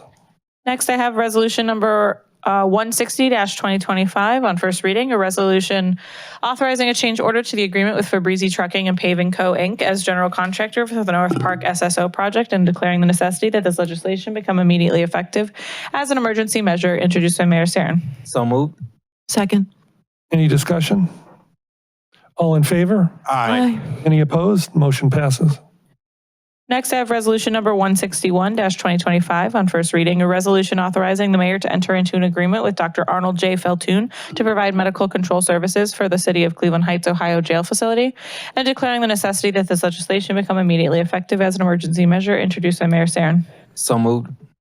Second. Any discussion? Yes. I just want to thank the city. I know this is something that we know that they have to do, but the investment into this is extremely important. And to everyone that does this work, I just appreciate the work that you do. My mother happens to do this work as a nurse downtown at the Justice Center, and it's very difficult to provide these services. And so this is critical for the people that we house in the jail, and I'm excited that we're doing this. Thank you. Thank you. Mr. President. Yes. Yeah, I just want to echo the importance of this service. Just, I guess by happenstance today, I ran into Brenda Bickerstaff, who was here at City Hall. And, she reminded me of the situation with Ralkina Jones, who sadly, tragically died in our jail. I spent some time working for the county. So I am very intimately aware with the need for diligent and high-quality medical services for the people that are in the custody of the state. And so I implore everyone in the community to maintain vigilance. This is a step. This is, what we do to try to ensure healthy provision of our services in the jail to make sure that we are providing a safe space for the people in our custody, because it has very real consequences when, either things maybe don't go right, and, it's not to say that there's any particularized blame for any particular circumstance, but we also know when the outcome is not what we want for our jail. And so I just want to implore everybody to recognize and remember how important this service is, how important it is that we maintain our understanding of the humanity of the people in our custody. Thank you, Mayor. Any other comment? Councilman Cobb. Yeah, I'd just like to also point out that Ohio law requires that we have a physician available for our inmates. So it's not like we're doing something extra. We're doing something that's required to have this jail. All right, thank you. All in favor? Aye. Any opposed? All right, that motion passes.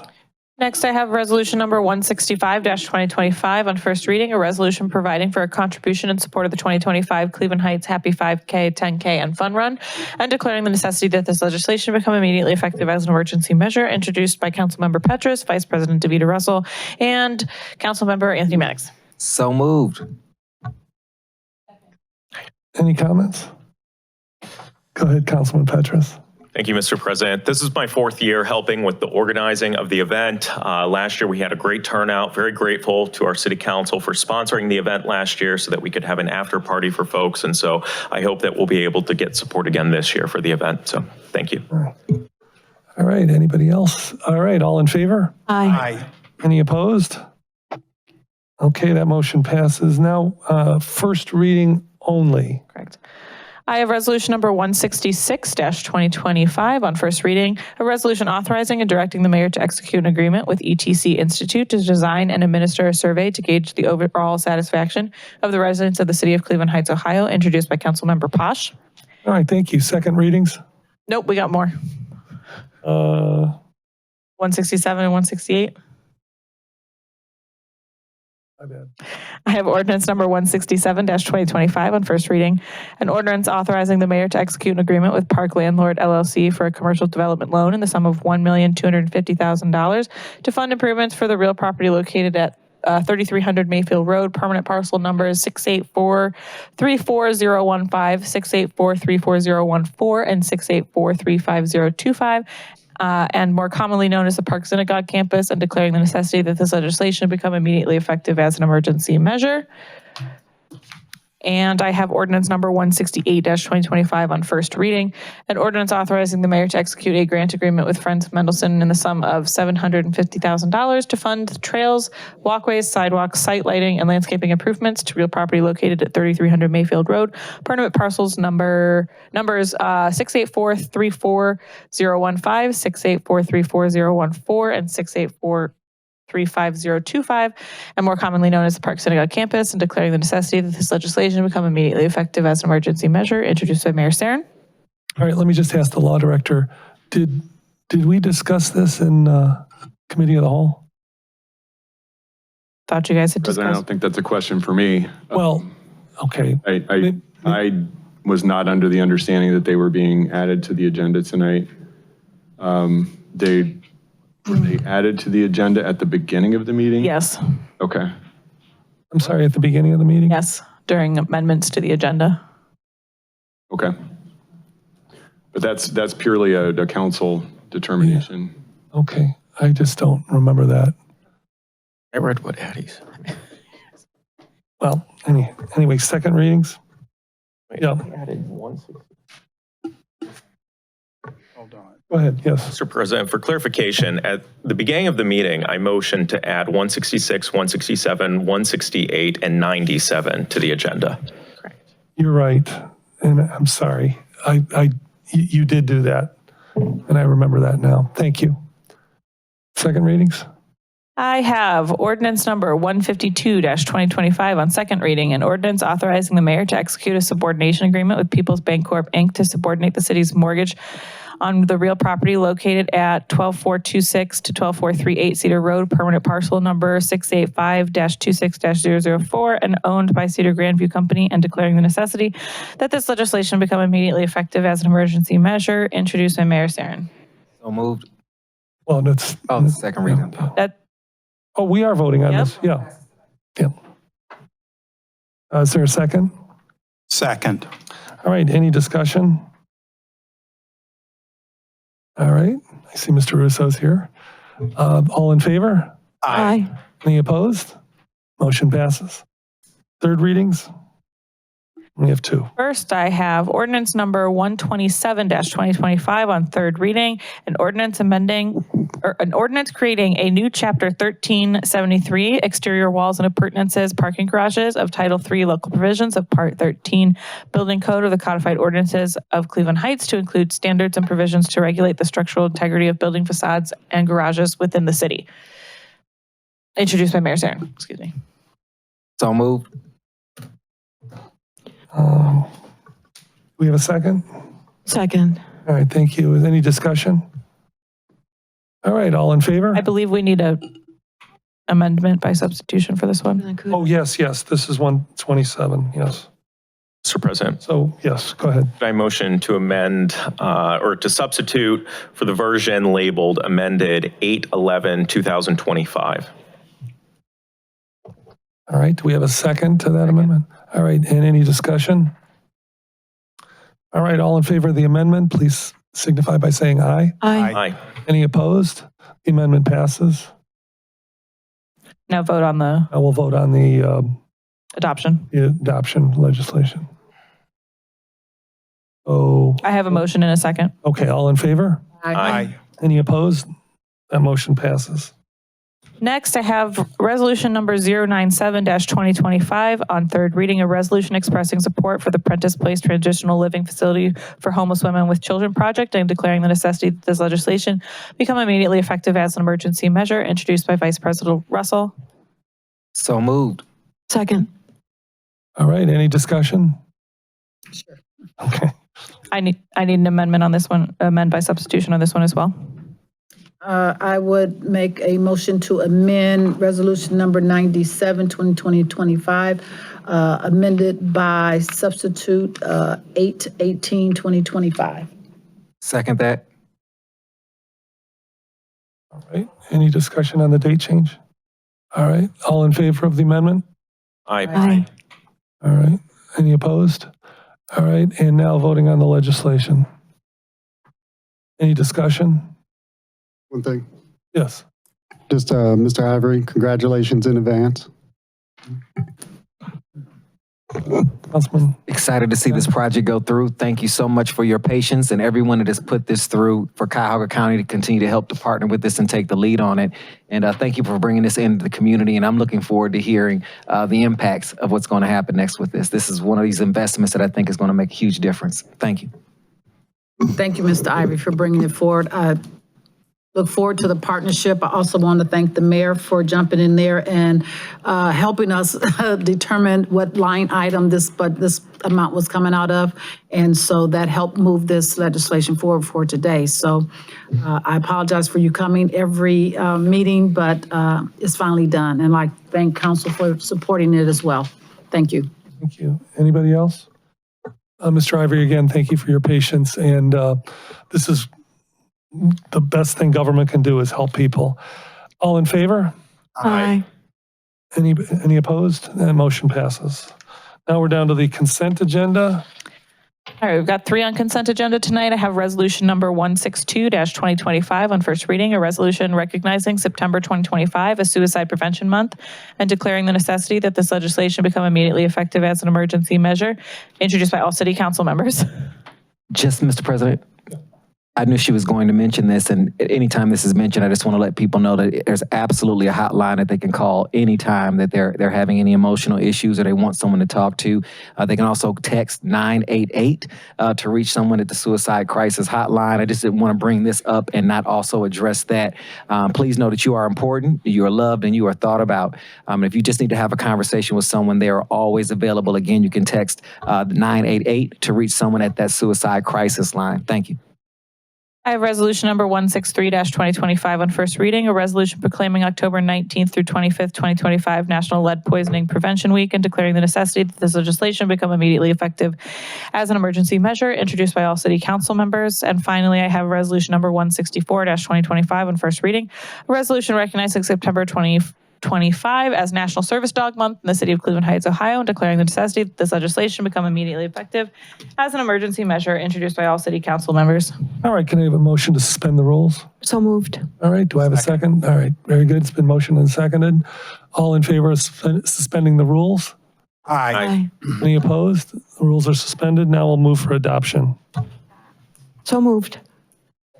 All right, any discussion? All in favor? Aye. Any opposed? Those three resolutions passed. All right, we're going to move on to committee reports. Councilwoman Larson. Thank you, President Kuda. The Municipal Services and Environmental Sustainability Committee met on August 13th. Public Works Director Klingscale was our guest. Mayor Sarin and Sustainability Coordinator Boateng also joined us. Director Klingscale updated us on the refuse bin program. We talked about the 26 budget, and the needs her department may have for staffing and equipment. Transfer station is in the planning stage along with specifications that will provide new estimates for completing this much-needed project. Director Klingscale advises that preliminary figures are now at the $1 million mark. Sustainability Coordinator Boateng updated us on the pilot program for business recycling and composting. The dumpsters for the business recycling program have arrived. Locations are being determined. Paper and cardboard will be acceptable for the business recycling. Rust Belt Riders was awarded the contract for the composting pilot program. Locations are being discussed. We briefly engaged in a discussion about a sidewalk repair program. I will be researching current best practices in other cities to bring a proposal to the table for the 2026 budget. The Finance Committee meets tomorrow, August 19th. We will be discussing financial reports, updates on the 23 and 24 state audits, as well as other topics. Finance Director Hairston will be our guest. Thank you. You're welcome. Any other committee reports? Councilman Cobb. Yes, I'm going to have an Administrative Services Committee meeting on August 25th. The primary purpose of that meeting is going to be to review the applications that have come in recently for the board vacancies that we have.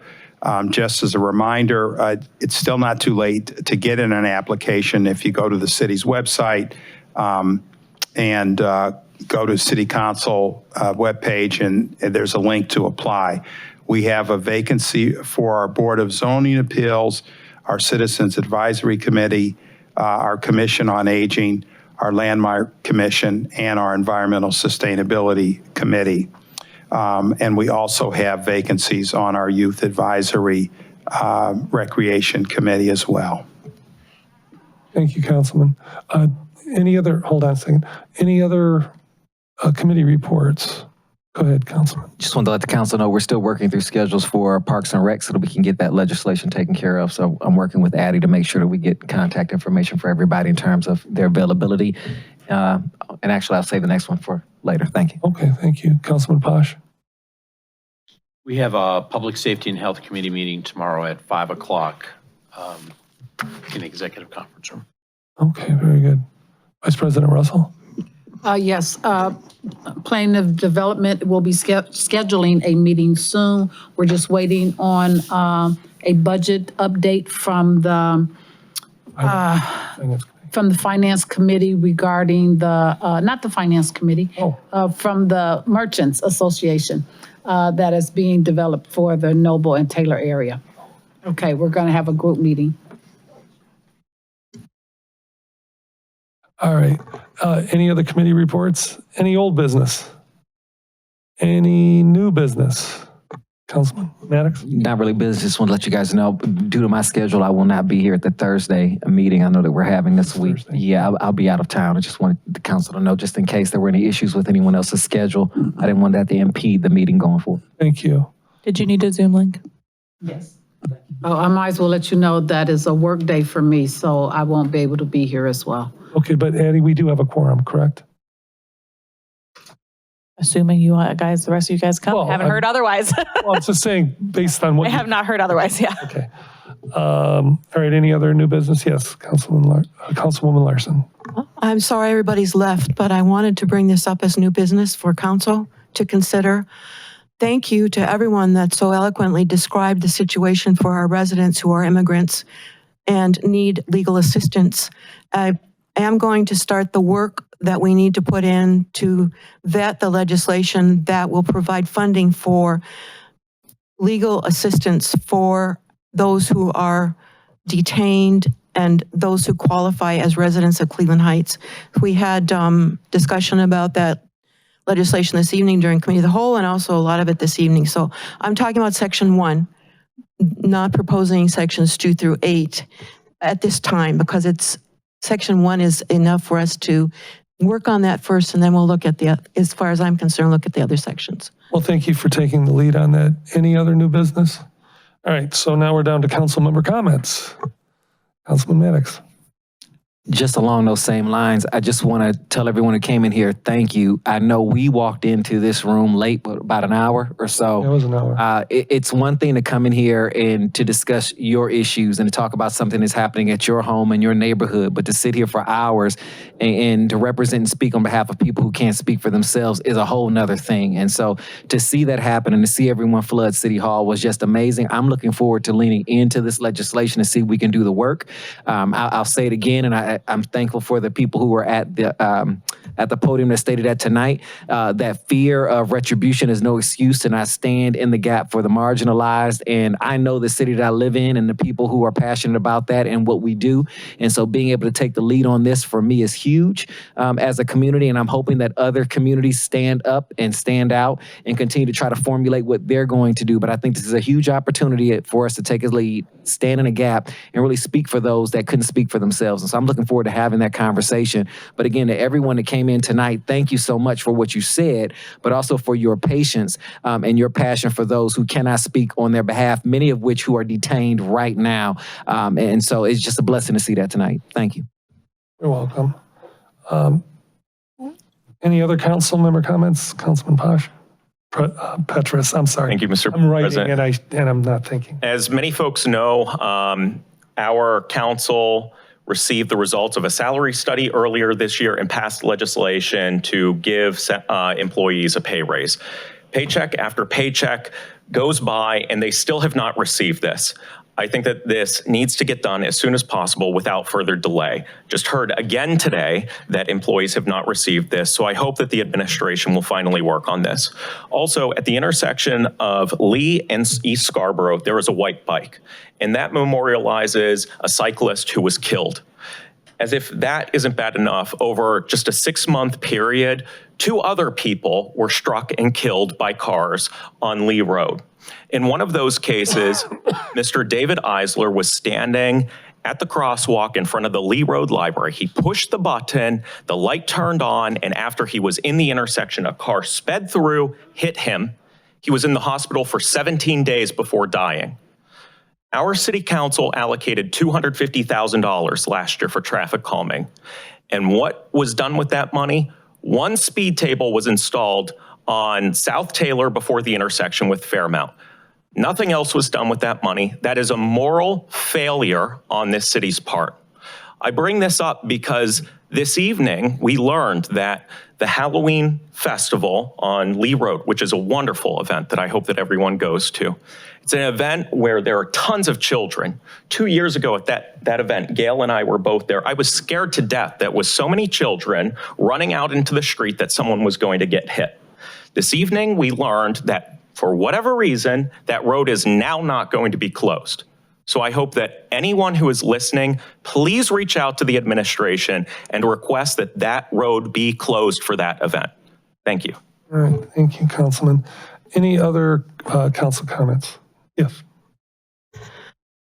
To hear Barb Sosnowski again this evening talk about repeated vandalism at the park at Roanoke and Noble is very upsetting to me. She has worked very, very hard for the gardens, and especially north of Mayfield, especially north of Monticello.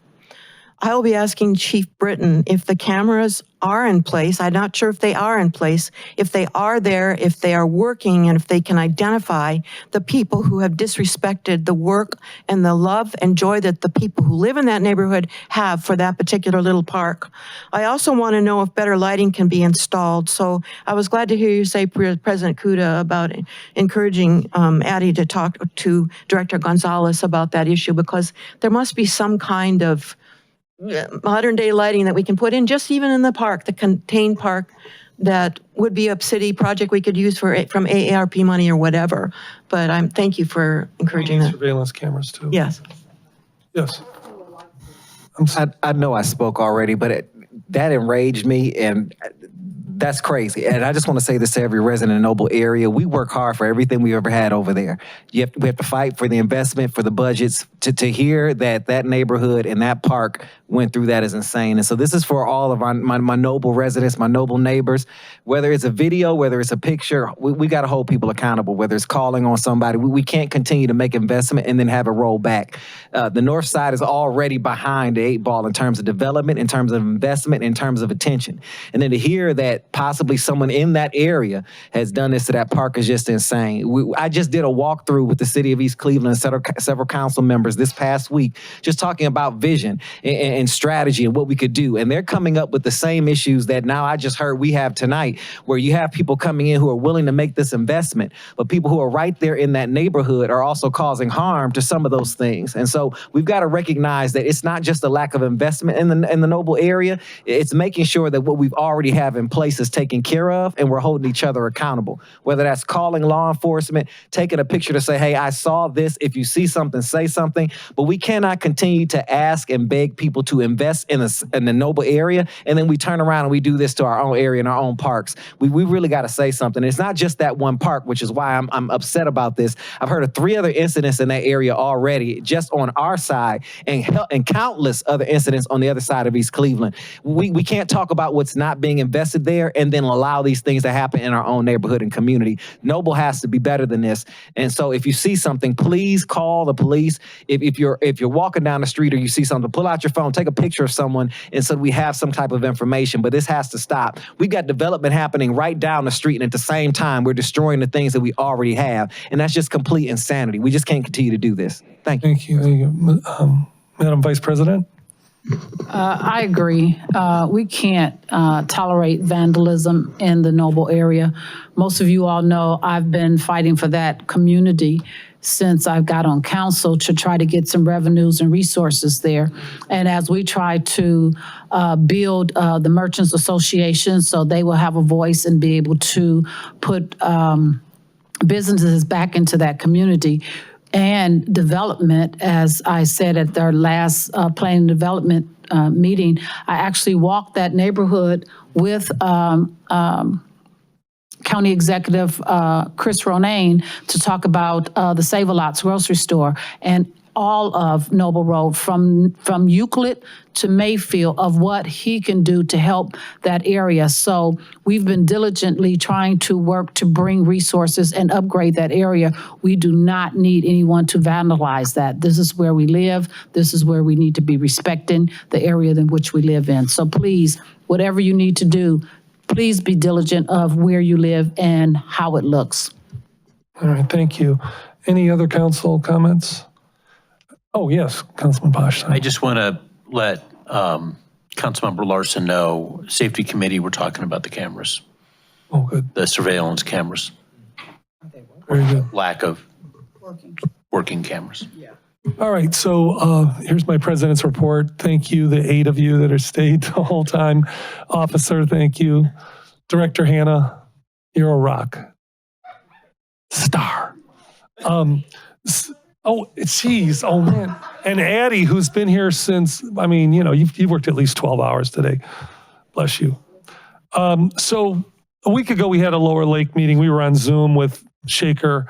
They kind of basically said, our deal is 45 million, we'll put it in. If you don't do it our way, you pay 55 million.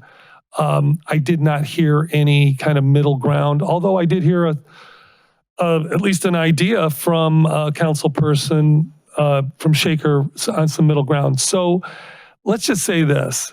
If you care about Lower Lake, Shaker Lakes in general, there's a meeting at the Lee Road Library this Wednesday. So that'd be August 20th.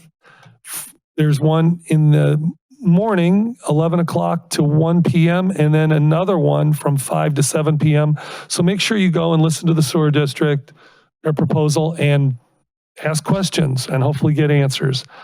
I want to praise Sustainable Community Associates for their patience We did just get some very recent financial information about their proposal over the weekend. This council still has to do our due diligence. You know, I know they've been waiting a long time, but the first we've actually gotten anything on paper was Thursday, and then there were some modifications made over the weekend. So we're basically hearing about this and the terms for the first time, today. So we are going to keep on that, but I want to stress that council still has to do our due diligence before we vote. And lastly, for those of you who are interested in the charter review, we are meeting this Thursday.